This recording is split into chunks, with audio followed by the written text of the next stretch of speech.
आइए हम परमेश्वर के वचन के लिए खड़े रहेंगे, प्रभु के वचन की ओर जाएंगे। आज का जो शास्त्र पाठ है, जो आज का स्क्रिप्चर है, लूका रचित सुसमाचार अध्याय 21 और वचन 20 और 21, और मत्ती रचित सुसमाचार अध्याय 24 और वचन 15 से 20 है।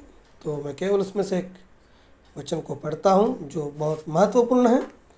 बाकी के वचनों को आप घर पर पढ़िए, चिंतन और मनन कीजिए। जब तुम यरूशलेम को सेनाओं से घिरा हुआ देखो, तब समझ लेना कि उसका उजड़ जाना निकट है। तब जो यहूदियाओं में हो वे पहाड़ों की ओर भाग जाए और प्रार्थना करो कि तुम्हें भागना न तो जाड़े में हो और न विश्राम के दिन। प्रभु इन वचनों पर अपनी आशीष भेजे। छोटी सी प्रार्थना करेंगे। अनुग्रहकारी परमेश्वर, इन पढ़े हुए वचनों पर आप अपनी आशीष को उंडेल दीजिए और प्रभु आप हमारे प्राणों से बातें कीजिए, मुझसे बातें कीजिए। आज के सभा में जो लोग हैं उनसे बातें कीजिए और भविष्य में यह टेप जो कोई सुने, इस संदेश को जो कोई सुने, प्रभु से बातें कीजिए और होने पाए वे अपने प्राणों के प्रति जागरूक हो जाए, ना कि आलसी बने, ना कि वो उसकी ओर उसके प्रति जागरूक रहे। ओ प्रभु जी, हमारी यही प्रार्थना है कि प्रभु इस वचन को आप हमारे मध्य में बांट दीजिए। जैसे आपने रोटी को तोड़ा था, वैसे इस वचन की रोटी को आज तोड़िए और हमारे प्राणों को खिलाइए। प्रभु मुझ पर अपने आत्मा की आशीष को उंडेल दीजिए, अभिषेक को उंडेल दीजिए और हर एक शब्द के ऊपर आपकी पवित्र आत्मा आ जाए, जो आपका वचन है, जिसे हमने पढ़ा है, जो आज का संदेश है।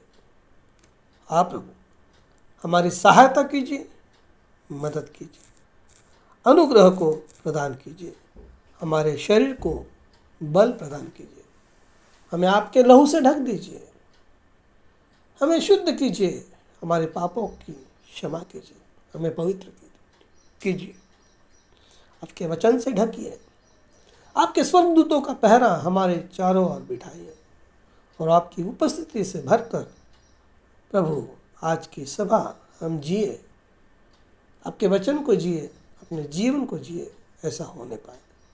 प्रभु यीशु मसीह के नाम से मांगते हैं, सुनिए और कबूल कीजिए, आमीन। बैठेंगे हम लोग।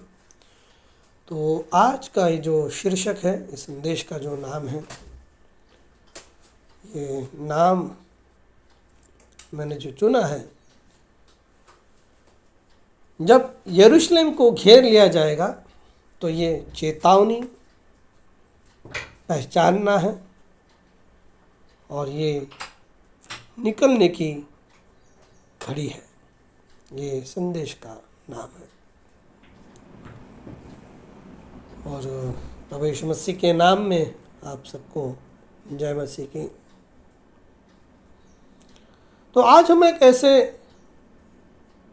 विषय की बातों को समझने की कोशिश करेंगे जो पहली बार जो हुआ था वो इज़राइल के इतिहास में हुआ था। और ये हमें पता है कि पहली बार किस प्रकार से यरूशलेम में ये विनाश आया था, और ये दूसरी बार जो हमारे समय में इस अंतिम युग में ये दोहराने वाला है, ये वापस से आने वाला है।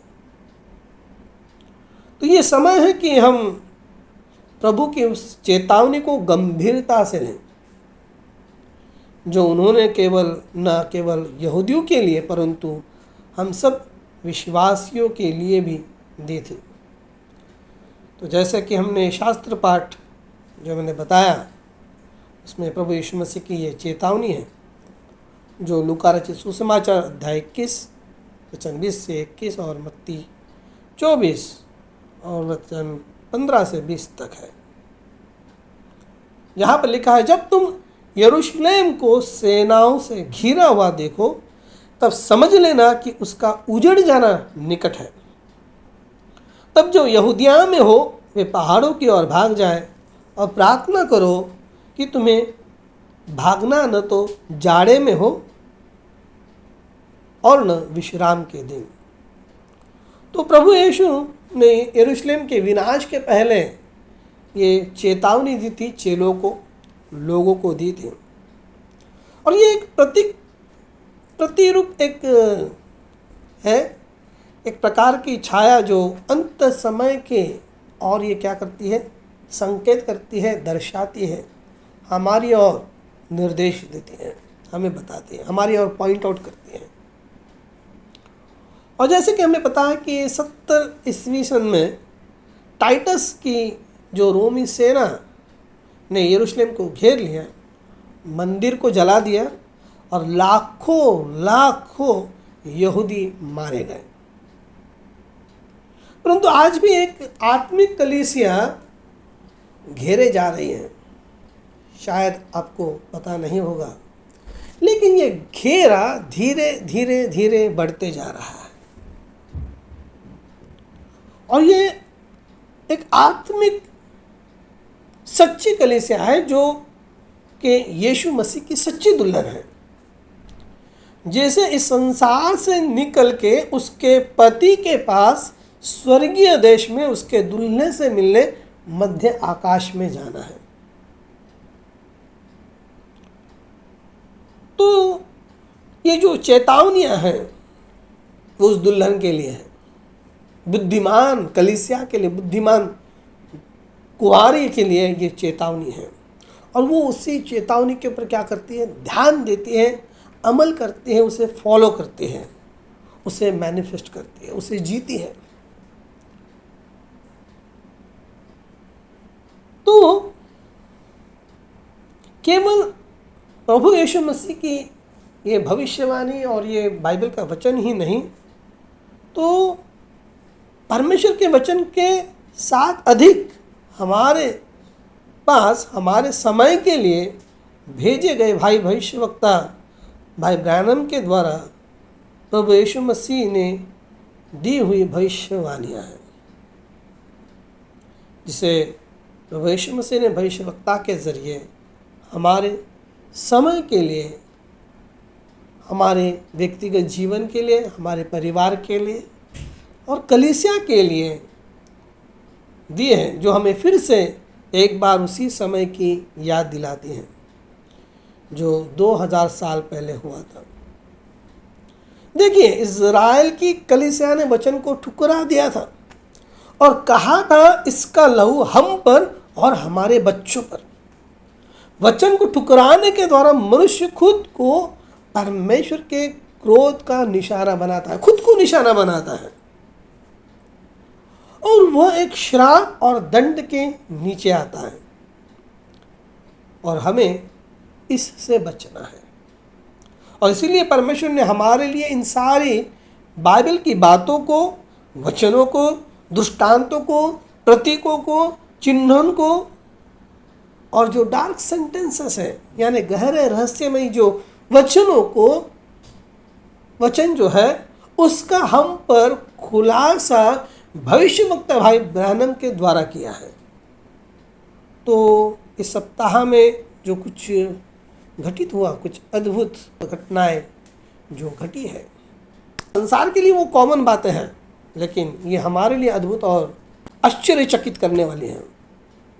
मसीह समाज के लिए, जो मसीह समाज, जो मसीह लोग, जो एक झुंड है जो ये जानता है, विश्वास करता है कि मलाकी अध्याय 4 वचन 5 और 6 ये जो वचन है, और प्रभु यीशु मसीह ने जो मत्ती में कहा था कि एलिया आएगा और सब बातों को सुधारेगा, ये वचन जो है, और मलाकी अध्याय 4 वचन 5 और 6 कि प्रभु ने कहा था कि परमेश्वर का बड़ा और भयानक दिन आने से पहले मैं एलिया नबी को तुम्हारे पास भेजूंगा।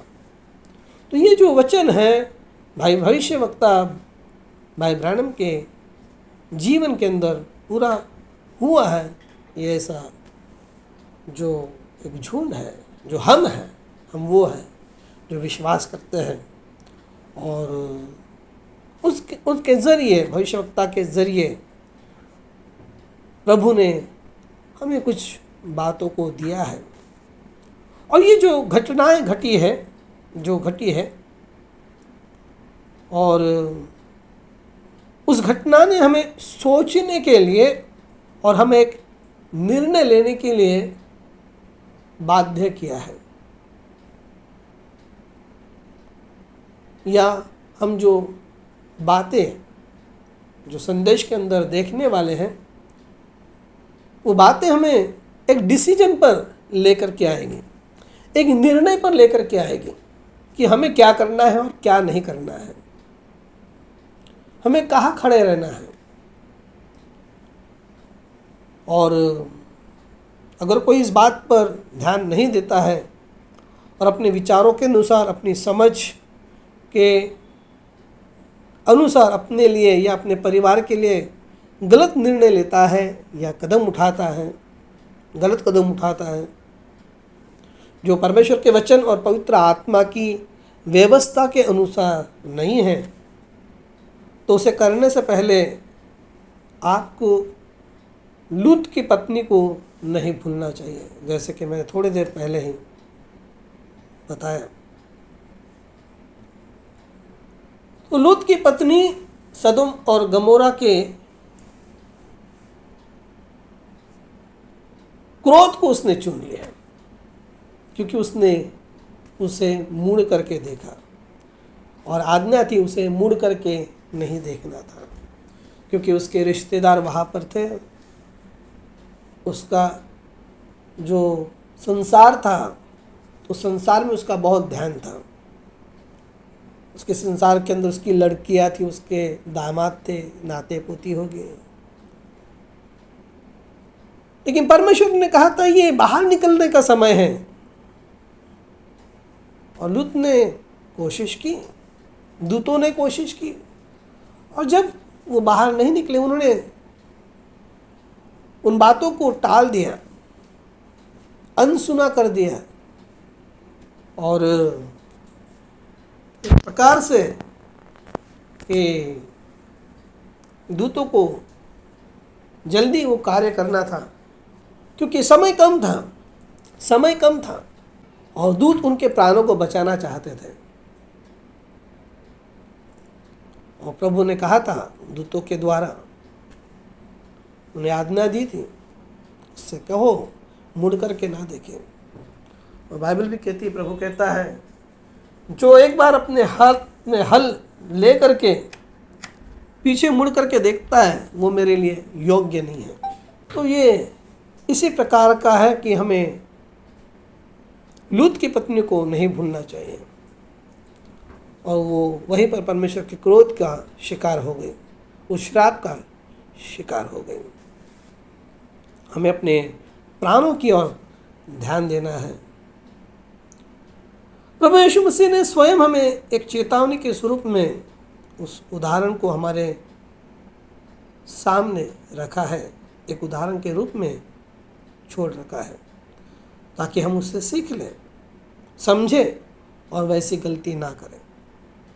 तो ये बाइबल की हर बात, हर शिक्षा, हर वचन पवित्र आत्मा की व्यवस्था यानी चर्च ऑर्डर हमें आने वाले खतरे से बचाने हेतु है, परमेश्वर के क्रोध से बचाने हेतु है, परमेश्वर के श्राप से बचाने हेतु है, ताकि हमारे प्राण महासंकट और नरक के आग से बचाए जा सके और हम प्रभु यीशु मसीह के दुल्हन के स्वरूप में उठाए जा सके, और उसके साथ सारे विश्व पर, सारी कायनात पर हम राज कर सके, उसके साथ उसके सिंहासन पर बैठ सके। तो जैसे कि इस संदेश का जो विषय है, यानी प्रभु यीशु मसीह की चेतावनी है ये, और चेतावनी क्या है जो मैंने टाइटल दिया है, जब यरूशलेम को घेर लिया जाएगा, ये चेतावनी है, हमें पहचानना है और ये निकलने की घड़ी है।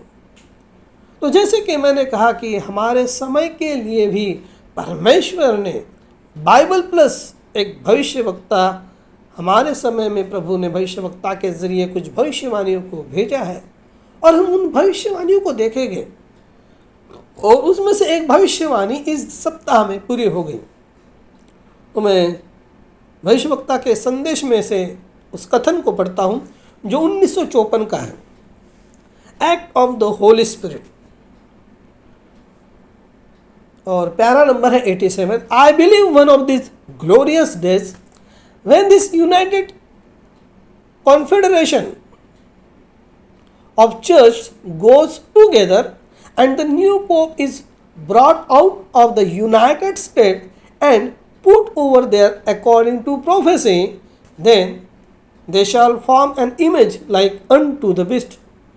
And I tell you, the true church of God will be drawn together. The real true believers out of Methodist, Baptist, Presbyterian, Pentecostal, Nazarene, Pilgrim Holiness, whatever they will be, will go together and cemented by the love of God, that shall make the body of the Lord Jesus Christ. All the believers and agnostics and shallow minded will be cast to one side. They shall go right on into the confederation of churches. मैं हिंदी में पढ़ता हूँ। मैं मानता हूँ कि एक शानदार दिन आएगा जब ये संयुक्त चर्च परिसंघ एक साथ आएगा, और भविष्यवाणी के अनुसार जब संयुक्त राज्य अमेरिका से एक नया पोप चुना जाएगा और वहाँ स्थापित किया जाएगा, तब वे पशु के समान एक प्रतिमा बनाएंगे। और मैं आपको बताता हूँ, तब सच्ची परमेश्वर की कलीसिया एक साथ इकट्ठी कर दी जाएगी। सच्चे विश्वासी है, चाहे वे मेथोडिस्ट, बैप्टिस्ट, प्रेस्बिटेरियन, पेंटिकॉस्टल, नाज़रीन, पिलग्रिम होलीनेस या किसी भी अन्य समुदाय से हो, वे सब एक साथ आ जाएंगे। यानी वे सब उसमें से बाहर निकलेंगे, उन संस्थाओं को छोड़ देंगे और इस संदेश के नीचे आ जाएंगे। ठीक है, और परमेश्वर के प्रेम से जुड़ जाएंगे। यही प्रभु यीशु मसीह की देह होगी, जिसमें सभी सच्चे विश्वासी होंगे। लेकिन जो संशयवादी और उथले विचारों वाले होंगे, वे एक और कर दिए जाएंगे। वे चर्च परिसंघ में ही चले जाएंगे। पवित्र आत्मा का कार्य 1954। मैं मराठी में भी पढ़ता हूँ क्योंकि हमारे मराठी भाइयों के लिए।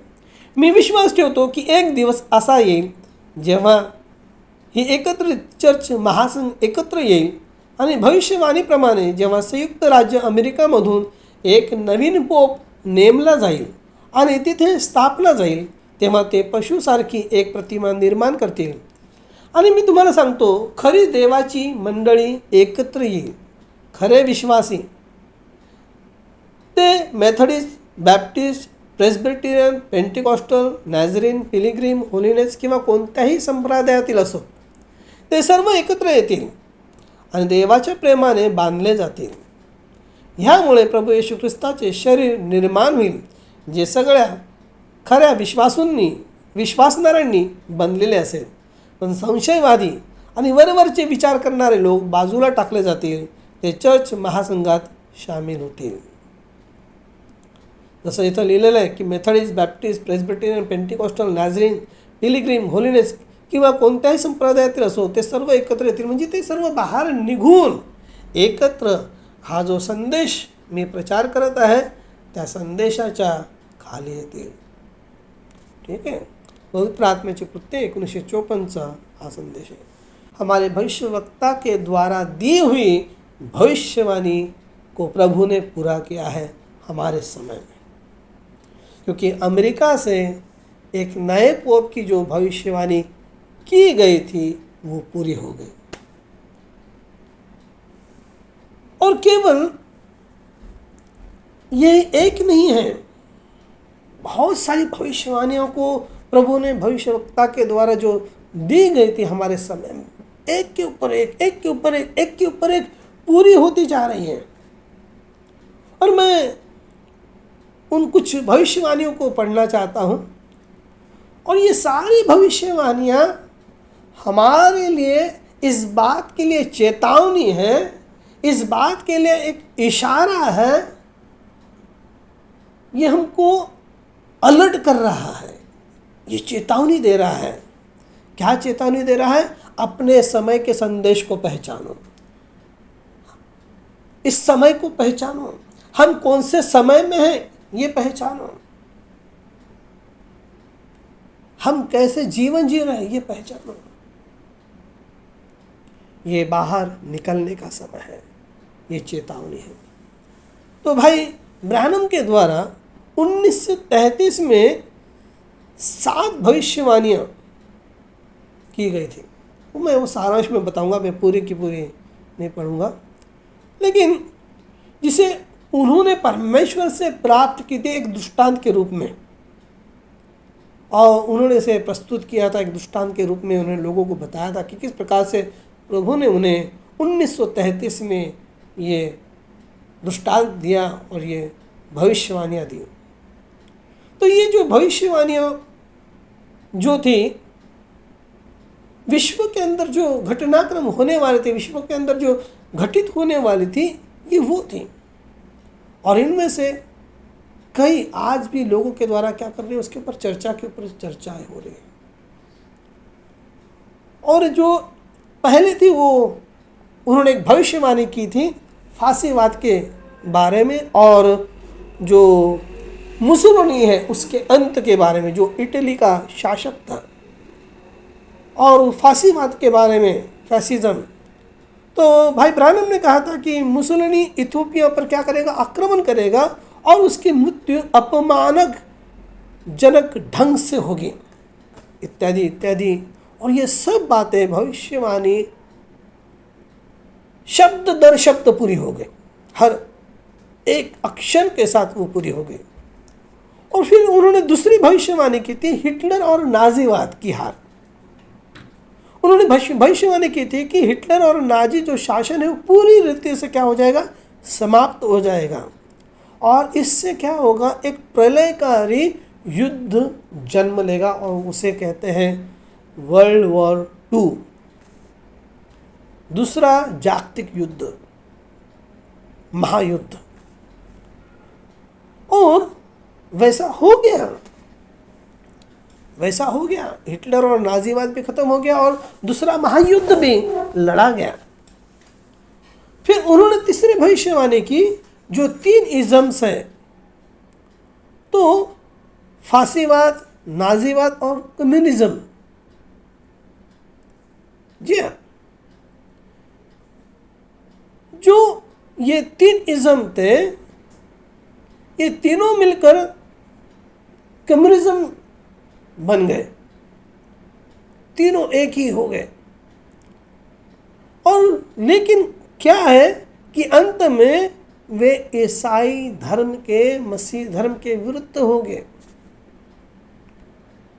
वे रोम और अमेरिका के विरोध में हो गए। जी हाँ, और इस कम्युनिज्म का विरोध कौन करेगा? रोम करेगा, अमेरिका करेगी।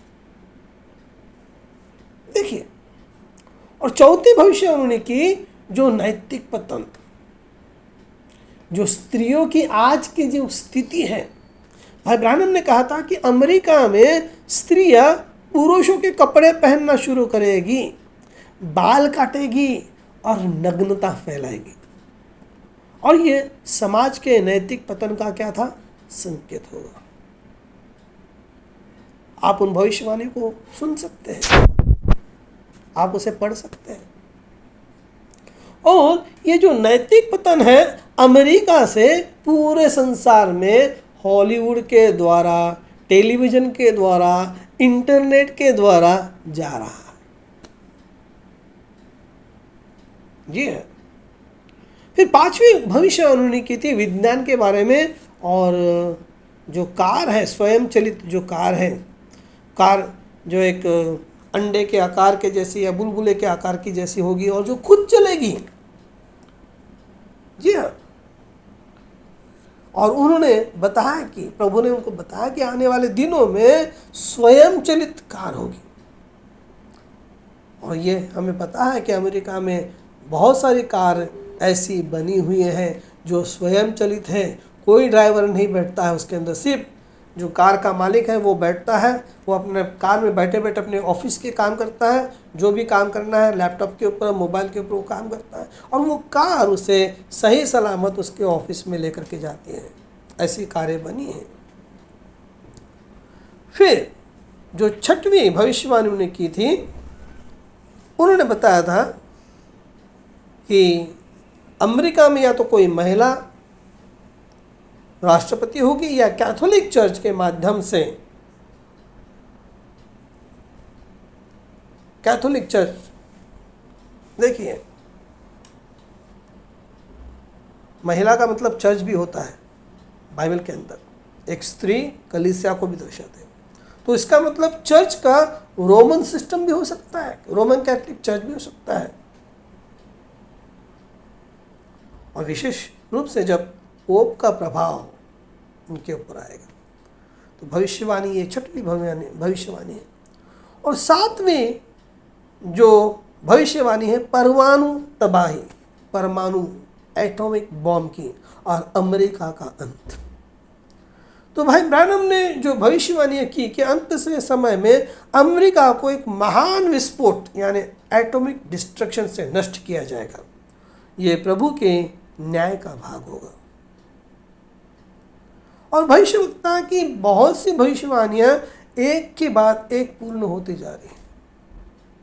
और जैसे कि हमने पिछली बार देखा कि एक स्त्री के विषय में भी प्रभु ने कहा था, भविष्यवक्ता को कहा था प्रभु ने, और उस दुष्टांत को दिखाया था कि कैसे वो उसके वस्त्र किस प्रकार के होंगे, और वैसे के वैसे एक स्त्री अमेरिका में उपराष्ट्रपति बनी, हमें पता है। तो इस प्रकार से हम देखते हैं कि किस प्रकार से भविष्यवाणियाँ पूरी हो गई, एक नेचुरल रूप में भी, और आने वाले दिनों में जैसे कि बताया गया है कि हो सकता है कि रोमन कैथोलिक चर्च का सिस्टम अमेरिका के ऊपर राज करे। जी, वो उस अमेरिका की सत्ता को हासिल करेगा और अमेरिका के थ्रू पोप वहाँ पर राज करेगा या रोमन कैथोलिक कलीसिया राज करेगी। तो ऐसी बहुत सारी जो भविष्यवाणियाँ, और ये 7 जो भविष्यवाणियाँ हैं जो भविष्यवक्ता ने दी थी, उनमें से बहुत सारी पूरी हो गई हैं, एक के बाद एक पूरी होती जा रही है। तो मैं इस वाक्य को भविष्यवक्ता भाई ब्रैनम ने जो भविष्यवाणी की थी, मैं उसे फिर से पढ़ता हूँ। मैं मानता हूँ कि एक शानदार दिन आएगा जब यह संयुक्त चर्च परिसंघ एक साथ आएगा, और भविष्यवाणी के अनुसार जब संयुक्त राज्य अमेरिका से एक नया पोप चुना जाएगा और वहाँ स्थापित किया जाएगा, तब वे पशु के समान एक प्रतिमा बनाएंगे। और मैं आपको बताता हूँ, तब सच्ची परमेश्वर की कलीसिया एक साथ इकट्ठी कर दी जाएगी। सच्चे विश्वासी, चाहे वे मेथोडिस्ट, बैप्टिस्ट, प्रेस्बिटेरियन, पेंटेकोस्टल, नाज़रीन, पिलग्रिम, होलिनेस या किसी भी अन्य समुदाय से हो, वे सब एक साथ आ जाएंगे। एक साथ आ जाएंगे यानी वो सब संस्थाओं से बाहर निकल आ जाएंगे और परमेश्वर के प्रेम से जुड़ जाएंगे। यही प्रभु यीशु मसीह की देह होगी, जिसमें सभी सच्चे विश्वासी होंगे। लेकिन जो संशयवादी और उथले विचारों वाले होंगे, वे एक और कर दिए जाएंगे, वे चर्च परिसंघ में ही चले जाएंगे। 1954 पवित्र आत्मा के कार्य। तो ये जो चिन्ह है, ये जो संकेत है, हमारे लिए अत्यंत महत्वपूर्ण और गंभीर है। जी हाँ। और जब ये घटना पूरी हो गई, भाइयों और बहनों, मैं आपको बताना चाहता हूँ, उस दिन मेरे लिए एक प्रकार से जो खुशी थी, एक प्रकार से दुख का दिन था। जिन्होंने वचन को ठुकरा दिया, उनके लिए मेरे आंखों में आंसू था। और बहुत सारे हमारे प्रियजन, हमारे परिवार के लोग, मित्र परिवार, सामाजिक मित्र, शारीरिक रिश्तेदार, सबके लिए मेरे आंखों में आंसू थे। जिनसे भी मैंने बात की वो भी वही सोच रहे थे। कोई अपने बेटियों के बारे में सोच रहा था, कोई अपने बेटे के बारे में सोच रहा था, कोई अपने पोते के बारे में सोच रहा था। क्योंकि ये संकेत जो है, जो भविष्यवाणी का पूरा हो जाना, ये हमारे लिए बहुत महत्वपूर्ण और गंभीर है। ये हमें जिस प्रकार से आनंदित करता है कि प्रभु जल्द आ रहा है और हम जाएंगे उसके साथ, लेकिन ये हमें और भी गंभीर भी बना देता है कि हम आगे निकल जाएंगे और हमारे प्रिय रिश्तेदार, हमारे प्रिय मित्र, हमारे प्रिय पड़ोसी पीछे छूट जाएंगे, और जिन्होंने वचन को ठुकरा दिया और संसार के अंदर चले गए, शादी के लिए, पैसे के लिए, घर के लिए, बिजनेस के लिए, खेती के लिए, शारीरिक अभिलाषाओं को पूरा करने के लिए, अपने सपनों को पूरा करने के लिए, अपनी इच्छाओं को पूरा करने के लिए वचन को ठुकरा करके चले गए, उनके लिए मेरे आंखों में आंसू थे। क्योंकि ये हमारे लिए बहुत आनंद का समय है। ये भविष्यवाणियां पूरी होती जा रही है और प्रभु का आगमन नजदीक है, और प्रभु के अनुग्रह के द्वारा, जो अनुग्रह प्रभु ने संदेशवाहकों के जरिए, भविष्यवक्ताओं के जरिए, वचन के जरिए हमें दिया है, और हमने उसे कबूल किया है, हमने उस वचन के ऊपर विश्वास किया है, हमने उस संदेश का पालन किया है और कर रहे हैं और आगे भी करेंगे। लेकिन जो पीछे छूट जाएंगे, पत्नी पीछे छूट जाएगी, बेटी पीछे छूट जाएगी, बेटा पीछे छूट जाएगा, पिताजी पीछे छूट जाएंगे, पति पीछे छूट जाएगा, दादा दादी, नाना नानी पीछे छूट जाएंगे। देखिए, ये ऐसा ही चित्र है जैसे नूहा के समय में था। नूहा कोई स्वर्ग से उतरा हुआ अकेला इंसान नहीं था, उसकी भी वंशावली थी, उसके भी दादा दादी थे, नाना नानी थे, उसके भी फूफा फूफी थे, चाचा चाची थे। लेकिन उनके रिश्तेदारों ने, खुद ने नूहा के द्वारा आए हुए संदेश को ठुकरा दिया था। और ये जितना दर्दनाक हमारे लिए है, उतना ही दर्दनाक नूहा के लिए था कि वो अपनी आंखों से देख रहा था कि बारिश आ रही है। उसके चाचा चाची, मामा मामी, फूफा फूफी, उसके पोता पोती, कजिन्स दरवाज़ा ठोक रहे थे, नोहा दरवाज़ा खोल, नोहा दरवाज़ा खोल।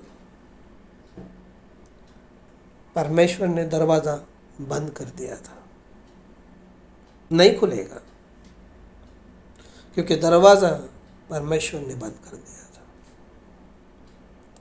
आज के समय में भी ये हमारे लिए ऐसा है। आज के समय में भी ये हमारे लिए ऐसा ही दृश्य लेकर के आएगा, अगर हमारे लोग अभी भी संदेश को ठुकरा कर संसार के अंदर बढ़ते बढ़ते बढ़ते जा रहे हैं। ये बहुत दर्दनाक है, ये बहुत भयानक दृश्य है, और इसीलिए हमें परमेश्वर के वचन के अनुसार उन बातों को करना है, हमारे घर में करवा के लेना है, हमारे घर के ऊपर वचन को मुख्य बनाना है। मसीह परिवार का हेड वचन होना है, और वचन के अधीनता में पति को होना है, वचन के अधीनता में पत्नी को होना है, वचन के अधीनता में बच्चों को होना है। और यही एक चीज़ है अगर अगर इस चीज़ को हम लोगों ने अनदेखा कर दिया, तो जिन्होंने अनदेखा कर दिया उसके लिए दिन अच्छे नहीं हैं। ये जो चिन्ह है भविष्यवाणी का पूरा होना, ये बहुत महत्वपूर्ण और गंभीर है। जी हाँ, भविष्यवक्ता भाई ब्रैनम का ये जो वक्तव्य था कि अमेरिका से जो पोप आएगा, ये नया पोप जो आ गया उसने इस भविष्यवाणी को पूरा किया है। और ये जो भविष्यवाणी है ये प्रकाशित वाक्य 13 की ओर निर्देश देती है, संकेत करती है। जी हाँ, उसकी ओर इशारा देती है, उसकी ओर इशारा देती है, बताती है। ये प्रकाशित वाक्य अध्याय 13 का समय है। आप सोचिए, ईस्वी सन 90 में, 92 में, 95 में, जब अमेरिका अस्तित्व भी नहीं था, अमेरिका को कोई अस्तित्व नहीं था। अमेरिका जस्ट अभी 200-300 साल पहले बना है, 100 या 200 साल पहले होगा ज़्यादा से ज़्यादा। अब सोचिए, उसका कोई अस्तित्व नहीं था।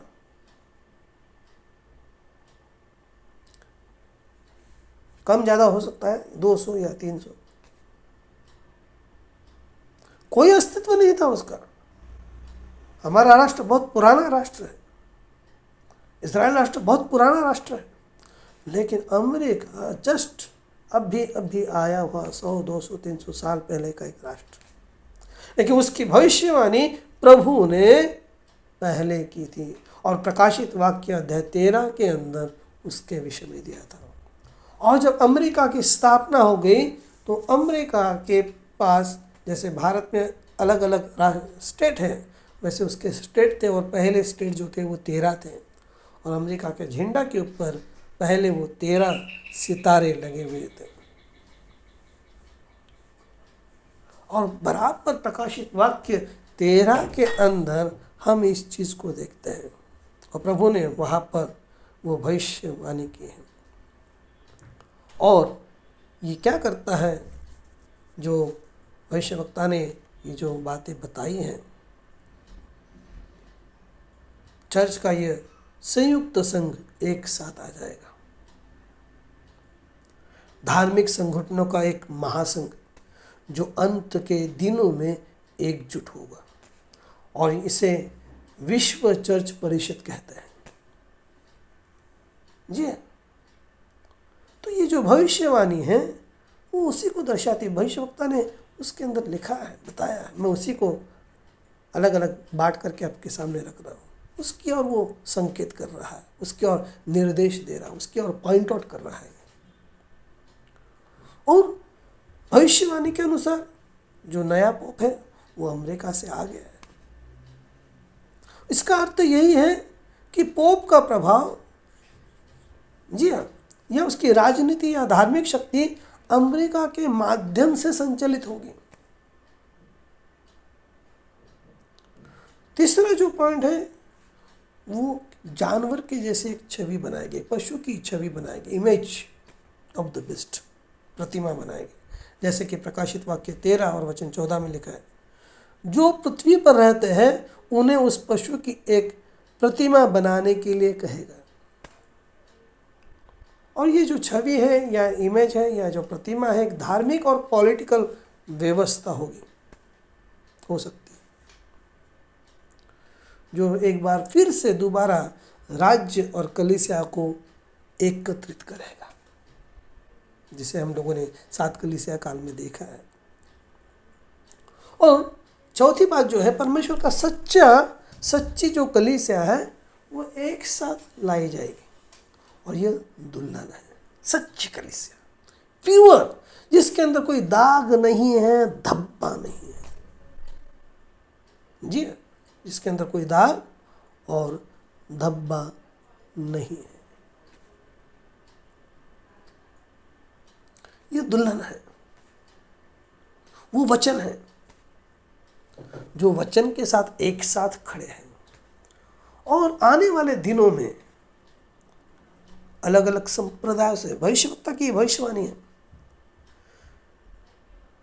वो आत्मा में एक हो जाएंगे।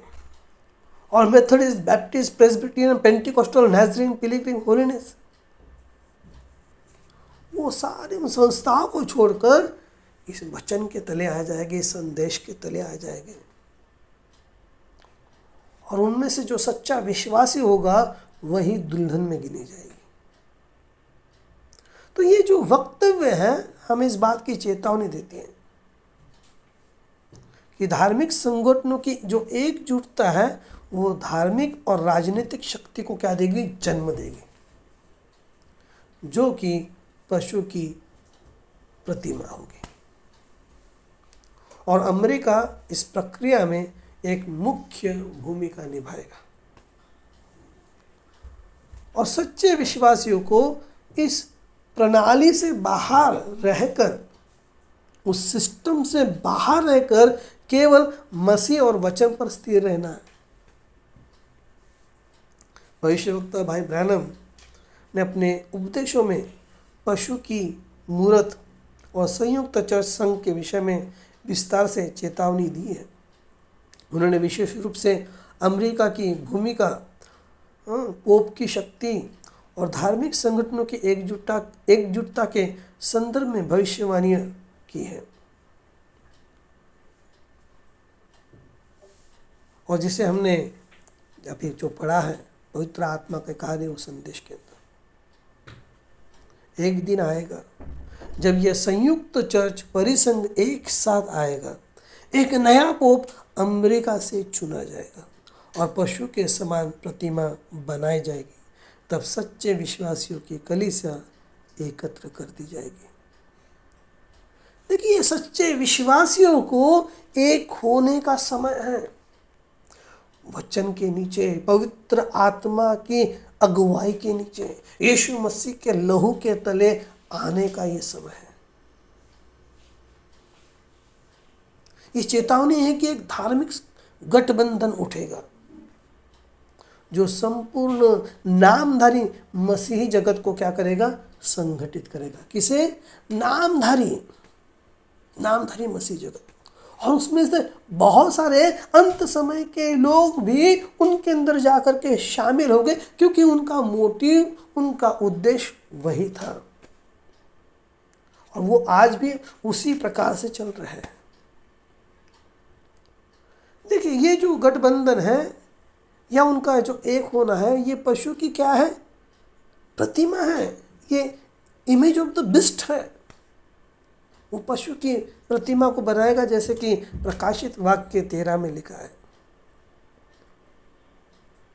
और भाई ब्रैनम कहते हैं कि यही समय होगा जब सच्चे विश्वासियों को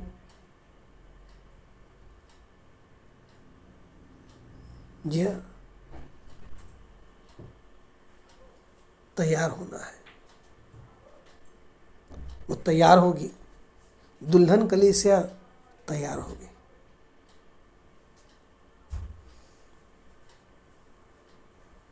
क्योंकि वो ऐसा समय होगा, प्रकाशित वाक्य 13 और वचन 14-15 के अनुसार, कि एक पशु की प्रतिमा बनाई जाएगी और सबको उसकी क्या करनी होगी? आराधना करनी होगी। सबको उसके सामने झुकना होगा। उसके लिए उनको बाध्य किया जाएगा।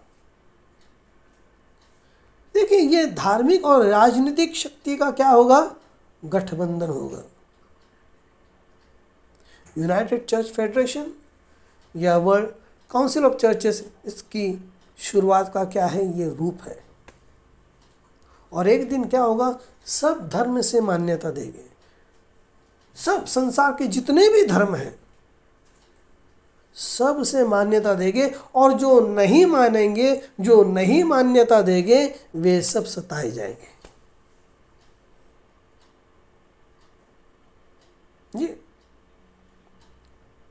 ये जो पशु की जो छवि है वो क्या है?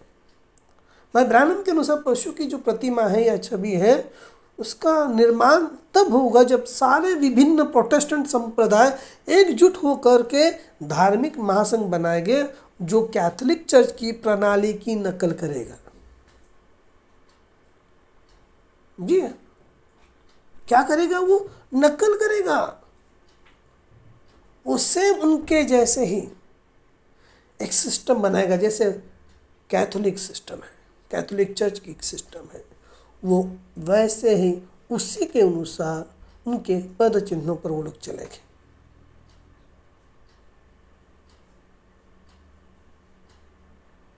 और ये जितने भी लूथरनिज्म है, मेथोडिज्म है, बैप्टिज्म है, पेंटिकॉस्टलिज्म है, होलिनिज्म है, ये सभी इज्म का एक संगठन बन जाएगा।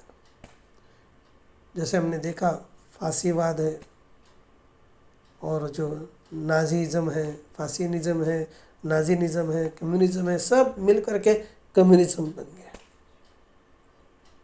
वैसे ही ये जितने भी Methodist, Baptist, Pentecostal, Holiness, Lutheran, ये सब एक होकर के एक संगठन बनाया जाएगा और उसी को पशु की प्रतिमा वो बना देंगे। ये क्वेश्चन और आंसर के अंदर 1954 के अंदर भविष्यवक्ता ने बताया। और दूसरी हम लोग देखते हैं कि अमेरिका की भूमिका और पोप की शक्ति। भाई ब्रैनम ने भविष्यवाणी की कि अमेरिका एक समय ऐसा पोप लाएगा जो पशु की प्रतिमा के निर्माण में केंद्रीय भूमिका निभाएगा। उन्होंने कहा कि मैं मानता हूँ, जैसे कि हमने ऊपर जो पढ़ा है वही कथन है यहाँ पर, मैं मानता हूँ कि एक दिन जब ये संयुक्त चर्च संघ एक साथ आएगा और भविष्यवाणी के अनुसार नया पोप संयुक्त राज्य अमेरिका से लाया जाएगा और वहाँ रखा जाएगा, तब वे पशु जैसी एक छवि बनाएंगे। धार्मिक संगठनों की क्या है? ये एकजुटता होगी, उनकी एकता होगी, उसका ये परिणाम होगा। और भाई ब्रैनम की ये चेतावनी की विभिन्न धार्मिक समुदाय की एकजुटता, विभिन्न, यहाँ पर केवल चर्च की बात नहीं है, विभिन्न धार्मिक संप्रदाय, अलग अलग संसार के जितने भी हैं वो भी एकजुट हो जाएंगे और एक ऐसी सिस्टम को बनाएंगे, एक ऐसी प्रणाली बनाएंगे जो सच्चे विश्वासियों पर, जो मसीह की सच्ची देह है, जो मसीह की सच्ची दुल्हन है, उस पर दबाव डालेंगे। देखिए ये प्रेशर है, ये प्रेशर अगर हम आज छोटी छोटी बातों में भी प्रेशर सह नहीं सकते हैं, छोटी छोटी दबाव को भी नहीं सह सकते हैं, तो सोचिए पीछे रह जाएंगे तो ये जो पूरा विश्व का जो संघ होगा, पूरे विश्व का दबाव आप और मैं कैसे झेलेंगे? अगर आप आपके परिवार का दबाव नहीं झेल सकते हैं, आप अपने अड़ोसी पड़ोसी का दबाव नहीं झेल सकते हैं, आप एक सोचिए, तो एक विश्व का दबाव आप कैसे सहन करेंगे? उस प्रेशर को कैसे सहन करेंगे?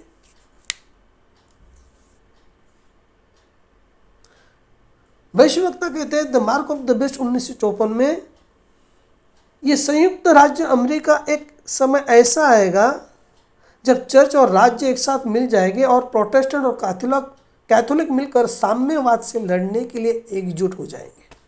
The mark of the best इस संदेश के अंदर 1954 के अंदर उन्होंने कहा है। और तीसरी बात, जो पशु की प्रतिमा या पशु का जो चिन्ह है, भाई ब्रैनम ने पशु की जो प्रतिमा और पशु का जो चिन्ह है उसे धार्मिक संगठनों और उनके सिद्धांतों से जोड़ा है। और उन्होंने कहा है जो कोई भी इस पशु की प्रतिमा की पूजा करता है वो उसके माथे या हाथ पर उसका चिन्ह प्राप्त करेगा। यह चिन्ह एक व्यक्ति के न्याय या कर्मों में होता है।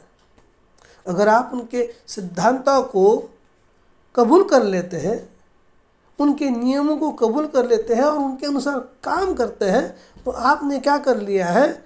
आपने उस छाप को ले लिया है।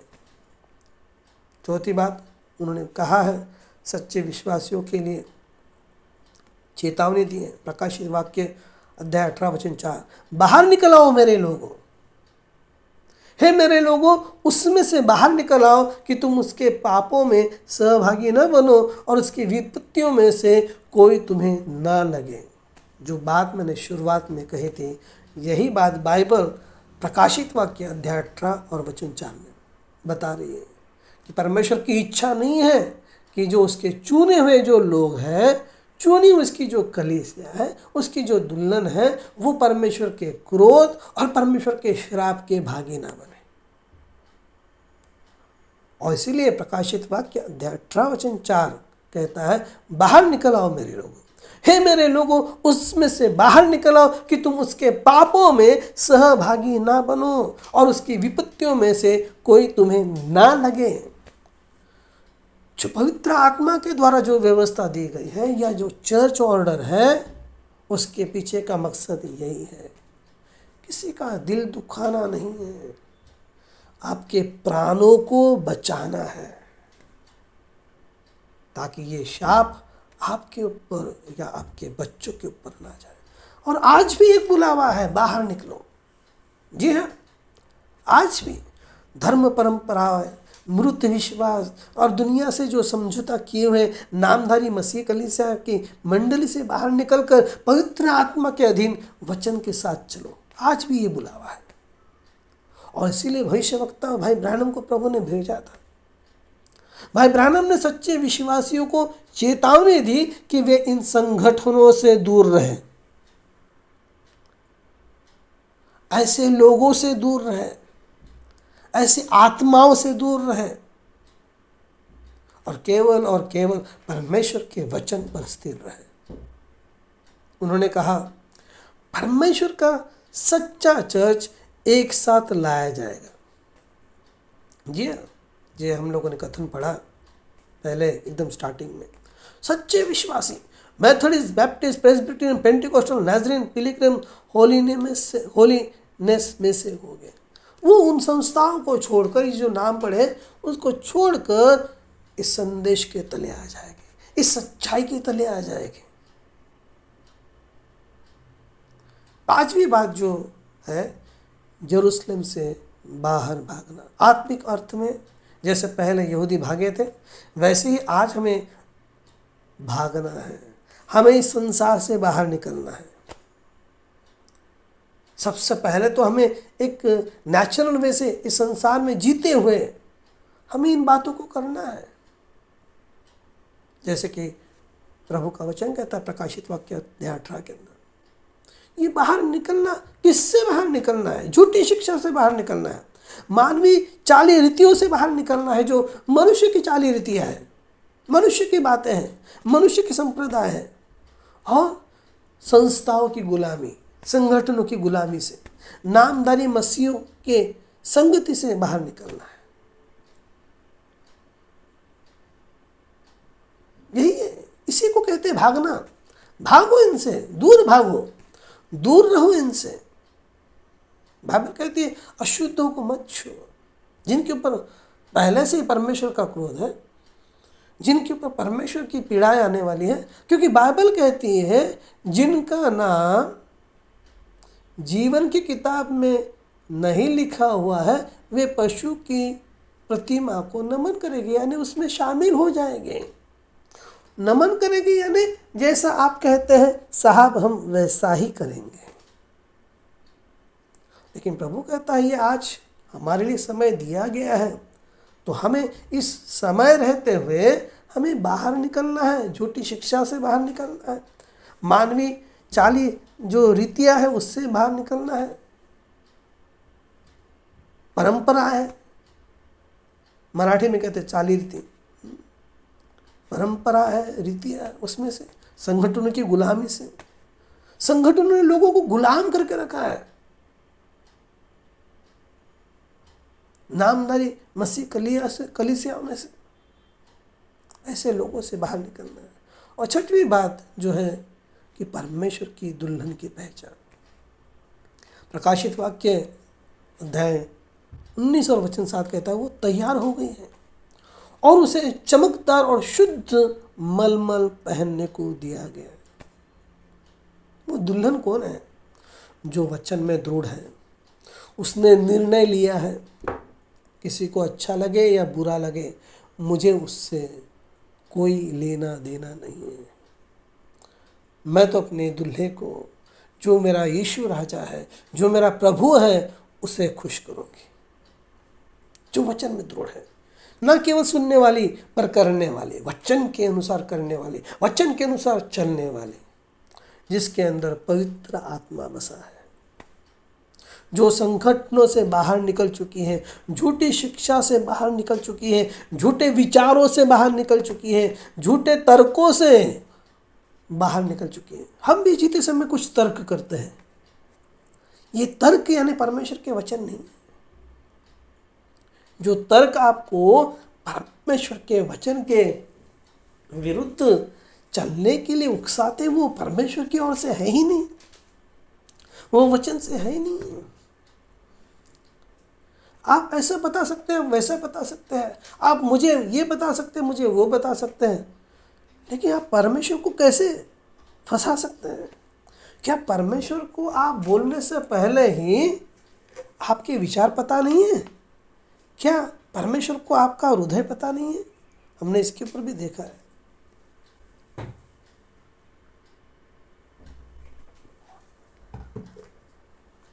परमेश्वर का वचन क्या कहता है? मनुष्य का हृदय तो सबसे कपटी है, सबसे धोखा देने वाला है, और वो आपको धोखा दे रहा है। और परमेश्वर देख रहा है, परमेश्वर सुन रहा है।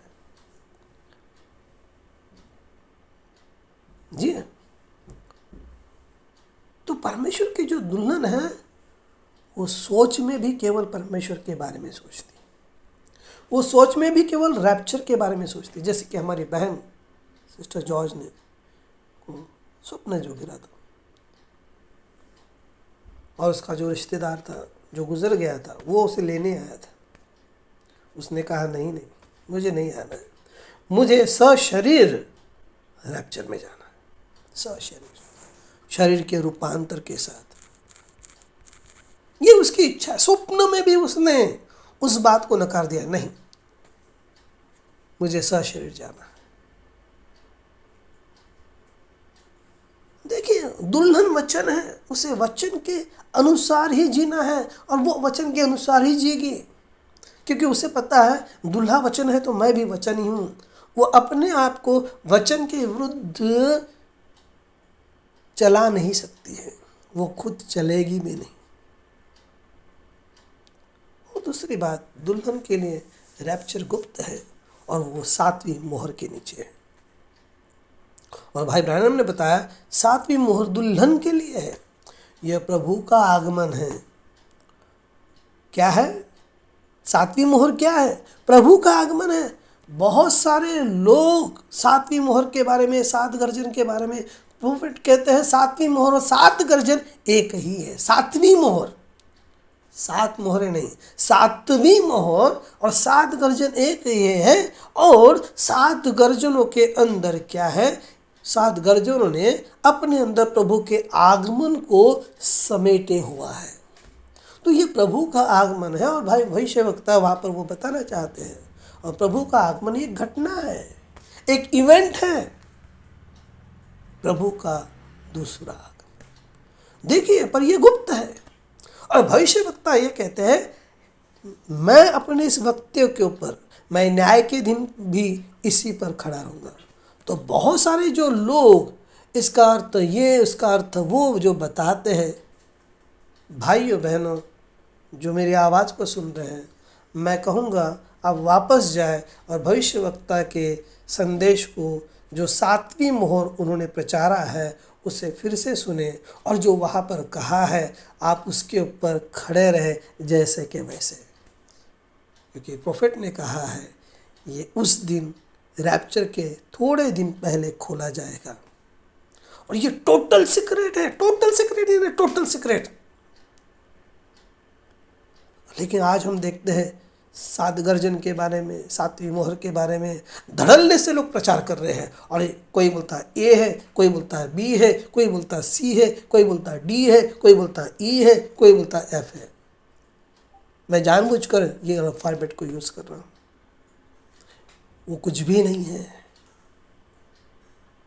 वो प्रभु का आगमन है, प्रभु का दूसरा आगमन है, और वो 7 गर्जनों के तहत है। और बहुत सारे लोग शैतान के द्वारा मूर्ख बनाए गए हैं, और वो आपको भी मूर्ख बना रहे हैं। तो बेहतर है कि आप भविष्यवक्ता के ओरिजिनल संदेश के साथ खड़े रहें। जी हाँ, ये समय है मध्य आकाश में प्रभु के आगमन का, और वो केवल दुल्हन को लेने आएगा, और जो तैयार है और जो बाहर निकली हुई है उसके लिए आएगा। जी हाँ, ये जो समय है ये एक पवित्र, शुद्ध और आत्मिक जीवन का बुलावा है। उसके लिए प्रभु ने हमारे लिए एक बुलाहट दी है, एक पवित्र, शुद्ध, आत्मिक जीवन। न केवल प्रचार सुनना, बल्कि पवित्र आत्मा में वचन के अनुसार चलना। हर दिन आत्मा में वचन के द्वारा अपने जीवन की आदतों की, स्वभाव की, परमेश्वर के वचन के विश्वास और वचन के द्वारा हमारे हृदय के अंदर जो विश्वास है उसकी जांच करना है। जब परमेश्वर कहता है बाहर निकलो, परमेश्वर बुला रहा है बाहर निकलो, तो क्या मैं उस बुलाहट का उत्तर दे रहा हूँ? क्या मैं उसे जवाब दे रहा हूँ? क्या मैं वचन को जी रहा हूँ? क्या मैं वचन के साथ खड़ा हूँ? क्या मैं संगठनों और मानवीय डर से, देखिए एक मनुष्य के अंदर शैतान एक मानवीय डर बिठा के रखता है। पत्नी पति के लिए डरती है, पति पत्नी के लिए डरता है, बच्चे माता पिता के लिए डरते हैं, माता पिता बच्चे के लिए डरते हैं। हमें तो परमेश्वर से डरना है। प्रभु कहता है उनसे मत डरो, डरो उनसे जो तुम्हारे प्राण को नरक में डाल सकता है। आज यही हो रहा है, लोग संगठनों से डरते हैं। एक मानवीय डर लोगों के ऊपर हावी है, एक पारिवारिक डर लोगों के ऊपर हावी है, लेकिन ये शैतान के द्वारा डर आपके ऊपर है। हमें सोचना है, क्या मैं उसमें से बाहर निकल आया? क्या मैं पवित्र आत्मा के अधीन हूँ? जी हाँ भाइयों बहनों, अगर कोई सेवक भी इसे सुन रहा है जो खुद को सेवक समझ रहा है, विश्वासी भाइयों बहनों, देखिए आज फिर से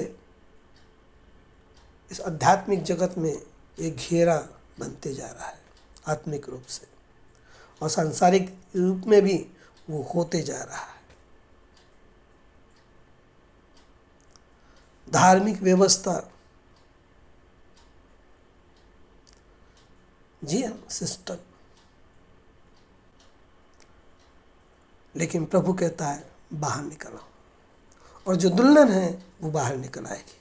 लेकिन जो मूर्ख कुंवारी है, लेकिन वो जब बाहर निकलेगी वो बहुत देर हो चुकी होगी, क्योंकि दुल्हन तो चली गई है। उसने सही समय पे निर्णय नहीं लिया है। जो कलीसिया है उसे, या व्यक्तिगत इंसान है, उसे सही समय पे सही निर्णय लेना बहुत ज़रूरी है। उसने गलत समय पर निर्णय लिया और तब तक देर हो चुकी थी। देर ये हो चुकी कि सच्ची दुल्हन तो चले गए।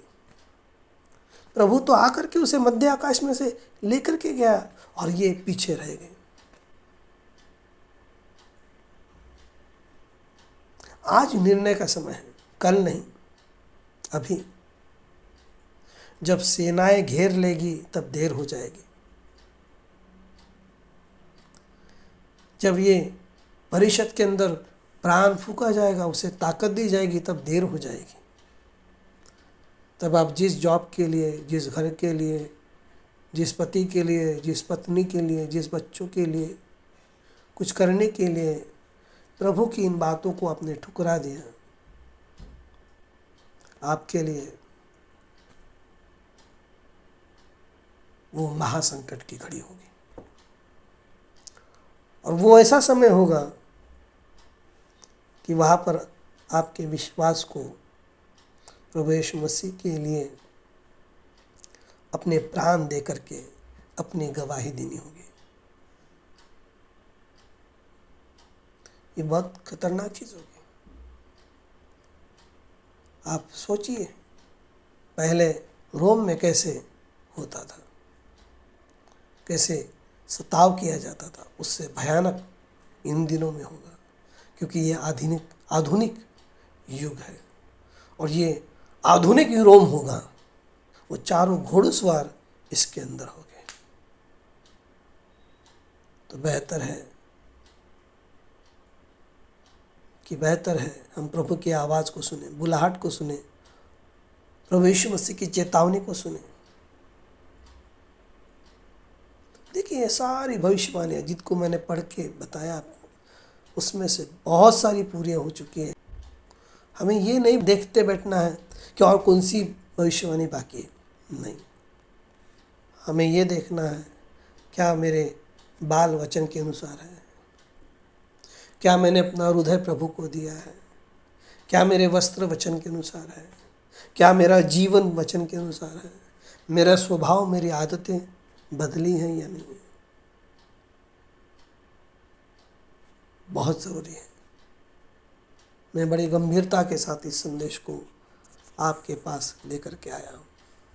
आप प्रार्थना में रहें, आप उपवास में रहें, आप सावधान रहें। कोई साथ आए या ना आए, आप खड़े रहें, वचन के लिए खड़े रहें। जी हाँ, मैं संदेश को यहीं पर समाप्त करता हूँ। प्रभु आपकी सहायता करे, प्रभु आपकी सहायता करे, प्रभु मेरी सहायता करे, मेरे परिवार की सहायता करे, हम सभी की सहायता करे जो हम इस संदेश में खड़े हैं, पवित्रता के लिए, शुद्धता के लिए, वैश्विकता के संदेश के लिए, बाइबल के हर एक वचन के लिए जो प्रभु ने हमें हमारे समय के लिए दिया है। आइए हम लोग प्रार्थना करें।